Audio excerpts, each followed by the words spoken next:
c'est Mais ça. simplement, ils vont un petit peu trop loin. Donc, moi, j'ai toujours pensé que c'est pas nous qui finirions le boulot, c'est eux-mêmes. Parce que, je veux dire, on peut pas laisser Christine Angot, BHL, Finkielkraut, Attali ou Balkany ou ces gens-là parler sans qu'ils nous sortent un truc tellement énorme que même les gens les moins éveillés Eh sont oui.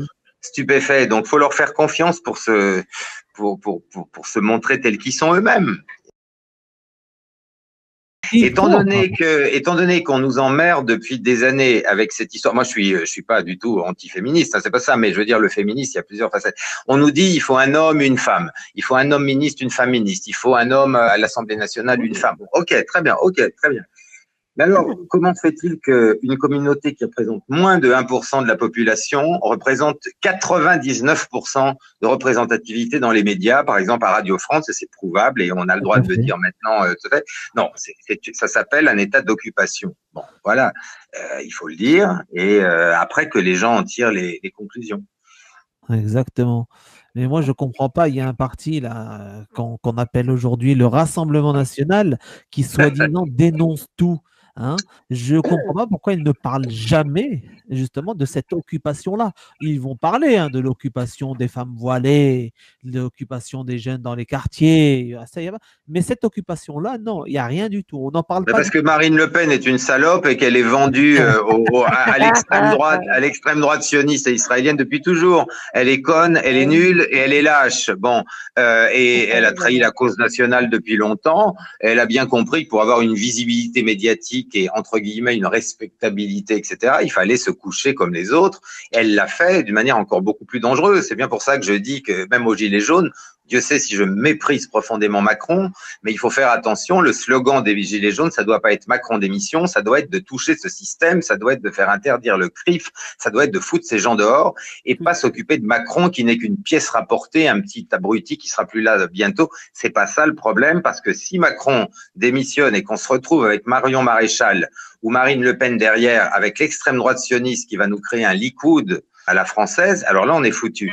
Même si je méprise profondément Macron, c'est pas en tapant sur Macron, surtout maintenant, que ça va changer quelque chose, c'est en allant droit au but, c'est en boutant hors de France des associations comme le CRIF qui n'ont rien à y faire. Même aux États-Unis, ça n'existe pas. Même en Israël, ça n'existe pas.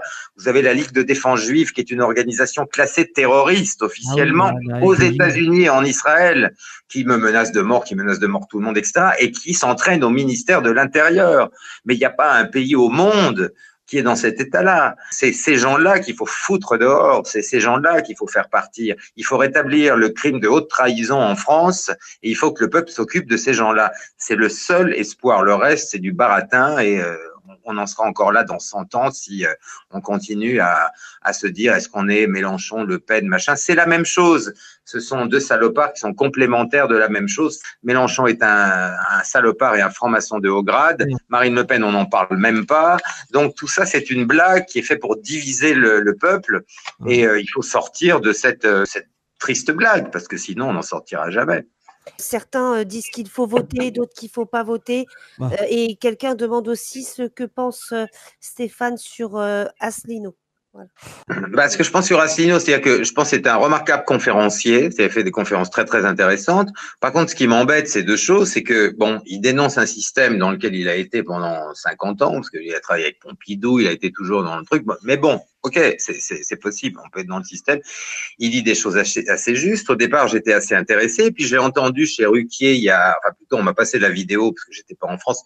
Il y a 2 ans, première fois où il est invité, il commence à taper sur les antisionistes, à taper sur Soral, à taper sur nous, et tout de suite à se soumettre. Et j'ai dit, d'accord, je vois. Et quand on sait qu'en plus, il est conseillé par le fils Enthoven, le fils de Carla Bruni.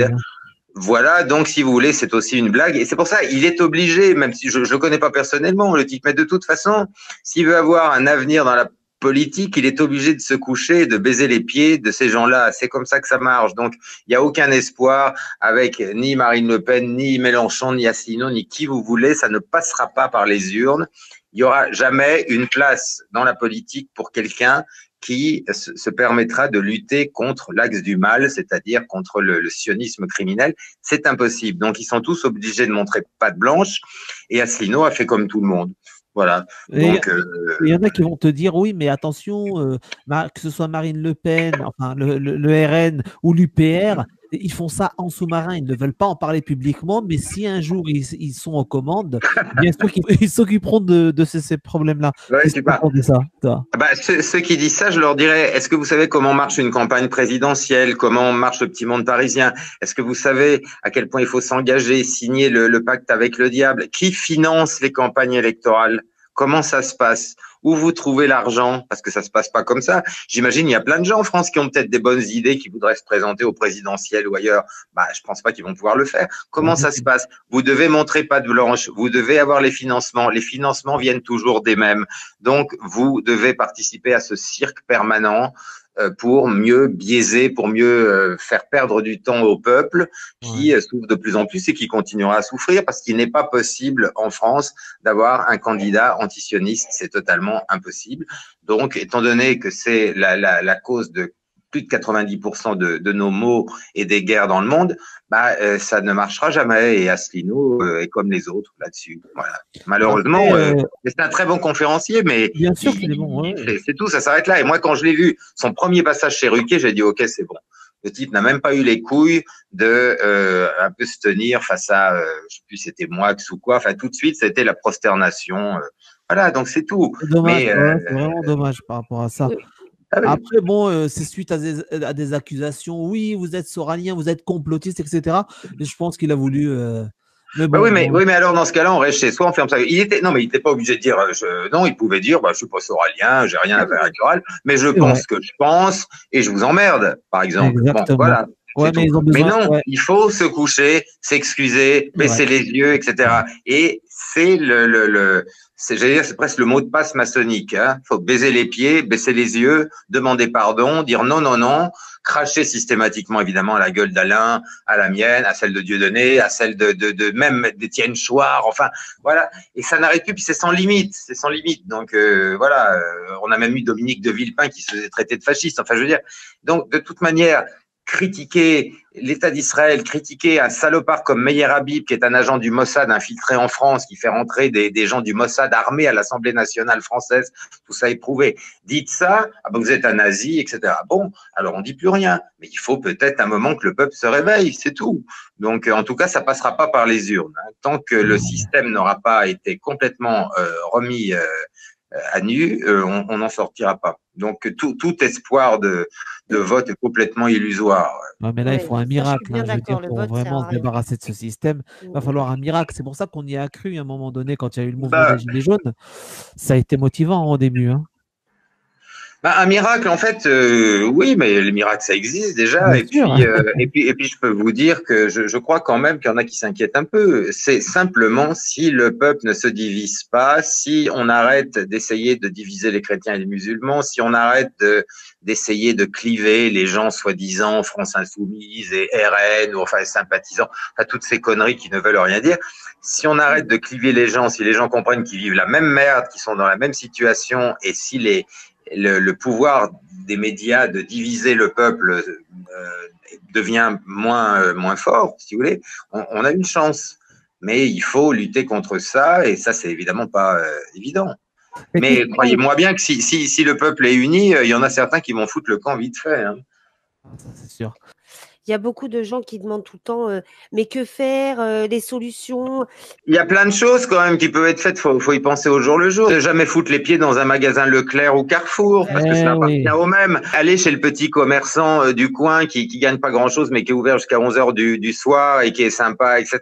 Et échanger entre vous, essayer de créer un système où on peut directement acheter les agriculteurs se pendent alors que c'est eux qui font la bouffe qu'on mange. Enfin, il faut mettre ces rats dehors.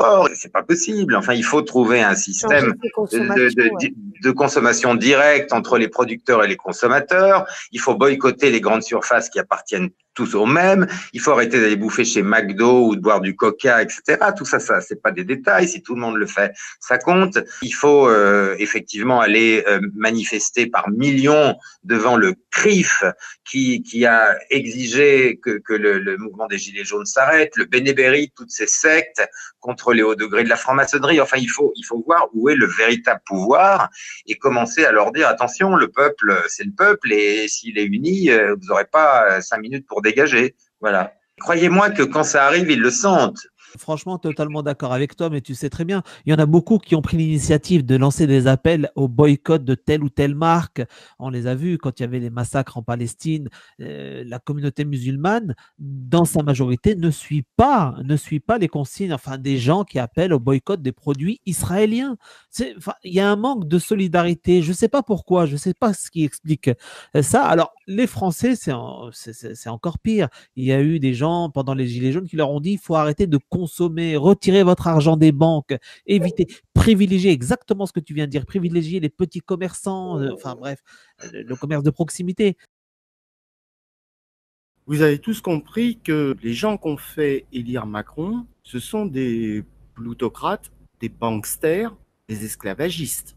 Ils se sont dit en mettant ce type-là au pouvoir, en le finançant sa campagne électorale et compagnie, il va travailler pour nous après. Donc il a été élu par les milliardaires pour que eux puissent s'en mettre encore plus plein les poches. C'est clair, d'ailleurs, l'impôt sur la fortune pour les ultra riches, voilà quoi, il a été supprimé. Alors que l'impôt sur la fortune pour les classes moyennes, il est resté quoi. Donc c'est pas compliqué, des gens qui ont leur argent placé à la bourse pour leur nuire, ça sert à rien de manifester. Ce qu'il faut, c'est les toucher au porte-monnaie. Si vous voulez toucher les milliardaires au porte-monnaie, vous boycottez tout ce qui n'est pas nourriture et tout ce qui n'est pas indispensable à la survie.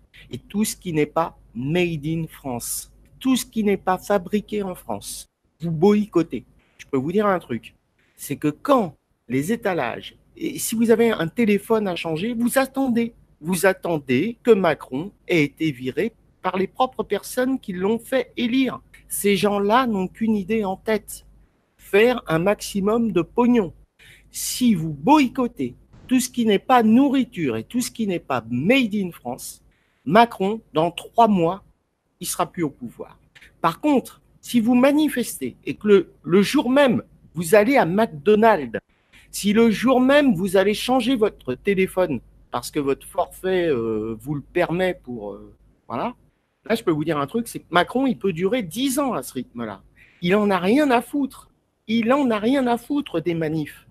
La seule chose qui compte pour les milliardaires, c'est que l'argent rentre tous les mois dans leur poche. Il n'y a qu'une seule solution. Et ils vont le virer eux-mêmes, le Macron.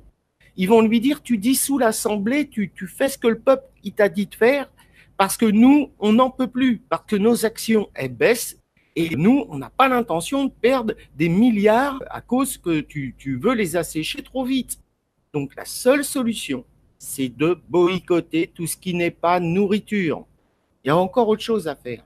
Vous savez qu'ils veulent augmenter l'EDF au mois de juin ou au mois de juillet après les élections. Qu'est-ce que vous faites? Ceux qui ont des prélèvements, vous arrêtez les prélèvements et vous ne payez plus vos factures d'EDF, de gaz et d'eau. C'est impossible physiquement de couper même le quart des Français de ces fournitures-là en même temps. C'est impossible. Moi, je peux vous dire un truc, ça fait des mois, des années. Des fois, je suis resté pendant plusieurs années sans payer ma facture EDF. J'arrive toujours à négocier sans me faire couper, donc sans payer les 50 € de frais de coupure. Si vous ne payez plus vos factures EDF, si vous ne remplissez pas vos déclarations d'impôts, et si vous boycottez tout ce qui n'est pas nourriture, je peux vous dire un truc, c'est que Macron, il ne fait pas 3 mois. Et il n'y aura pas de blessés, il n'y a pas de violence. C'est juste une violence économique qu'on fait à ceux qui ont des actions dans les multinationales. Il n'y a que ça. Et vous boycottez tout ce qui n'est pas français, tout ce qui n'est pas made in France. Ça veut dire que les 3/4 de l'électroménager, vous le boycottez. Ça veut dire les téléphones, vous les boycottez. Les ordinateurs, vous les boycottez. Tout ce qui n'est pas fabriqué en France, vous boycottez. Tout ce qui n'est pas nourriture, vous boycottez. Vous n'allez plus chez Ikea. Vous n'allez plus chez Conforama. Vous n'achetez plus vos meubles ou alors vous les achetez sur le Bon Coin d'occasion. Déjà, vous allez faire des économies, vous aurez des meubles de bien meilleure qualité, hein, et pour des prix 4 fois moins chers que ce que vous allez acheter en neuf chez Ikea ou autre merde comme ça. Là, c'est Ikea qui détruit des forêts d'Europe avec des chênes centenaires pour en faire du bois aggloméré. Hein? Qui va en Roumanie, ils achètent des forêts entières, et ils transforment des chênes centenaires au lieu d'en faire des beaux meubles, ils font du bois aggloméré avec. Et tout ce qui n'est pas made in France, donc tout ce qui est made in China, que ce soit les fringues et tout, vous reportez ou vous achetez d'occasion. Il y a des occasions qui sont neufs. Il y a des gens, ils portent jamais leurs trucs. Vous allez sur le Bon Coin, vous allez sur comment ça s'appelle, enfin j'ai oublié, mais il y a plein d'autres sites où vous avez des fringues d'occasion de grandes marques pour le 10e du prix qui valent en magasin.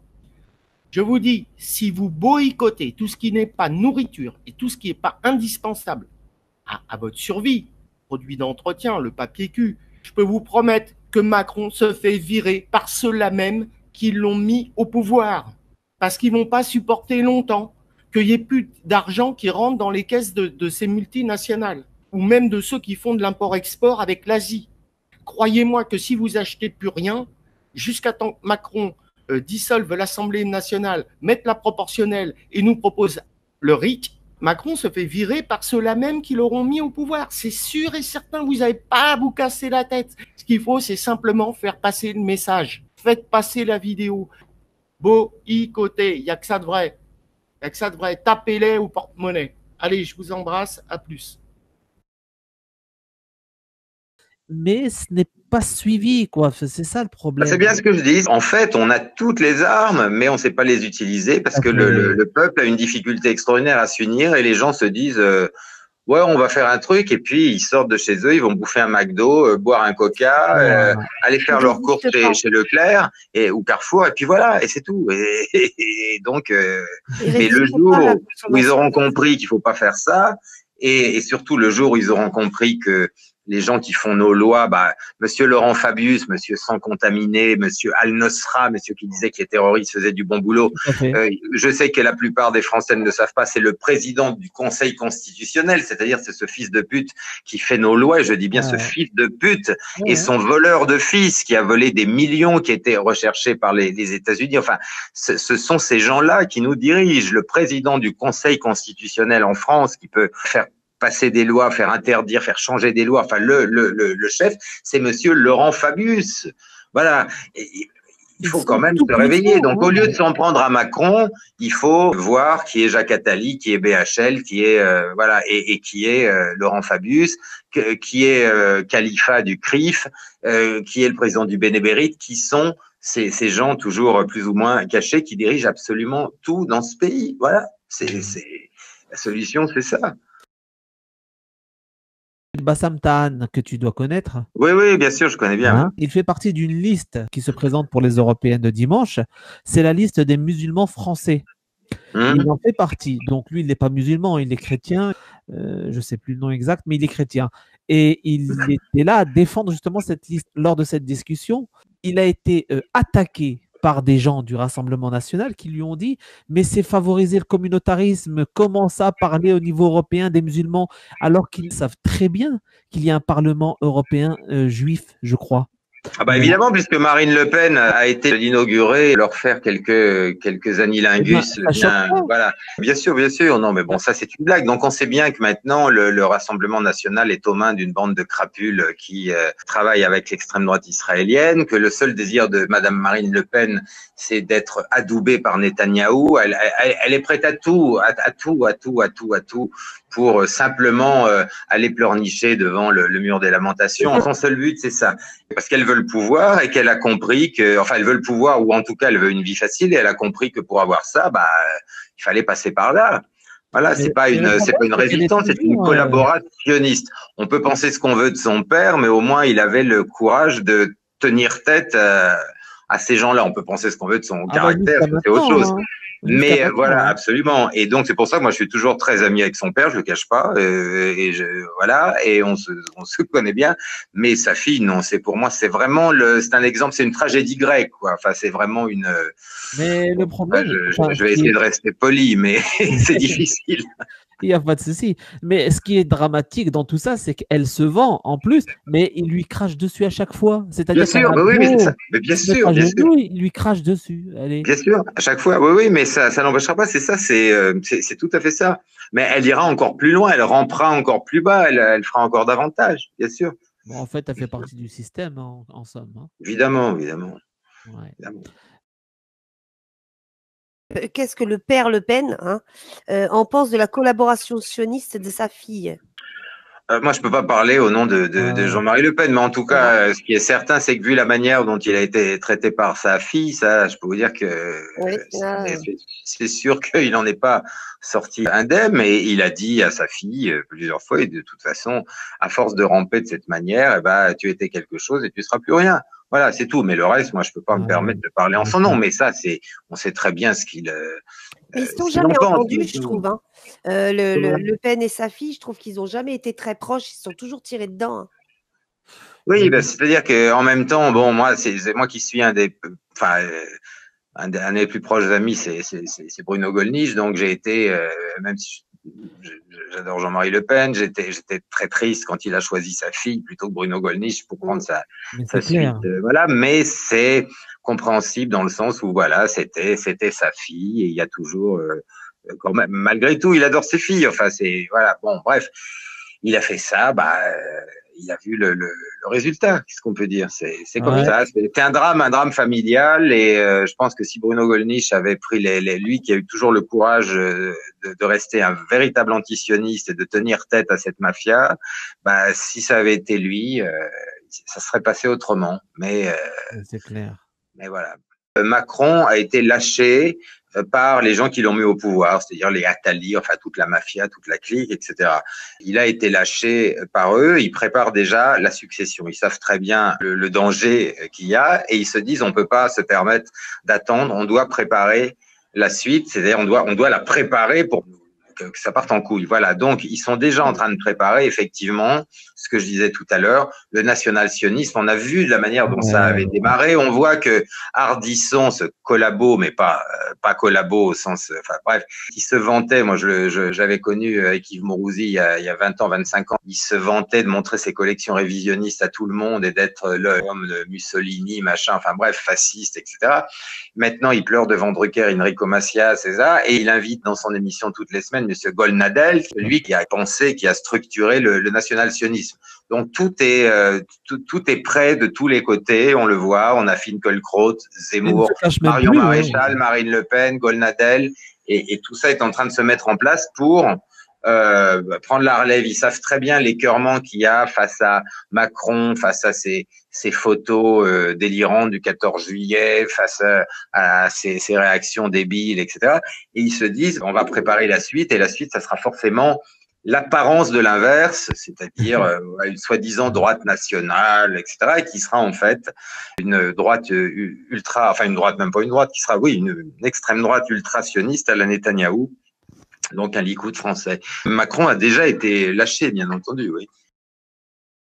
Dans ce parti, il y a que des crétins. Enfin, il y a vraiment que ça. Enfin, je veux dire, il n'y en a pas un qui sait parler. Enfin, je veux dire, entre Schiappa, Loiseau, etc. C'est QI de 70. Bon, c'est des débiles mentaux, quoi. Faut le dire. Bon, on sait, il les gaze, il leur tire dans les yeux. Même j'ai vu que même des gens en fauteuil roulant. Enfin, c'est terrifiant.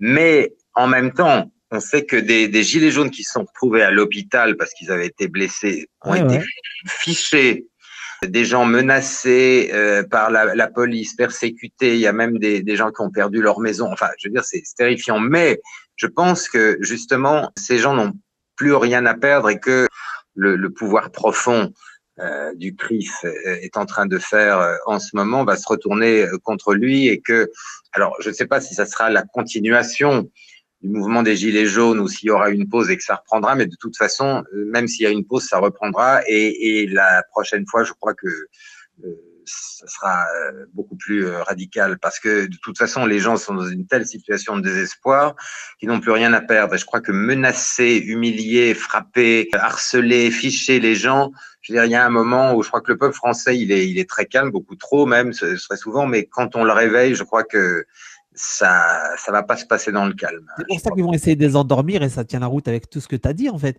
Et ils veulent mettre au pouvoir des gens, des nationalistes, pour faire croire au peuple qu'ils seront entendus. On va venir, on va fermer les frontières, etc. Mais ce sera un nationalisme pro-sioniste. Je trouve qu'il y avait quand même un certain génie dans les premiers mois des Gilets jaunes. C'est quand même historique. C'est quand même la première fois où on voit tout un peuple dans la rue. C'est pas un syndicat, c'est pas un parti politique, c'est pas une caste, c'est tout le monde. Et ça, c'est quand même extraordinaire. Si à reproduire ça en faisant abstraction, voilà, des opinions politiques, de l'âge, de la religion et tout le reste, et que tout le monde sort, je crois que non, moi je pense que il y a une chance pour que le peuple fasse basculer tout ça. S'il arrive à faire abstraction de toutes les tentations de division qui sont mises en avant par BFM et toute la clique, quoi.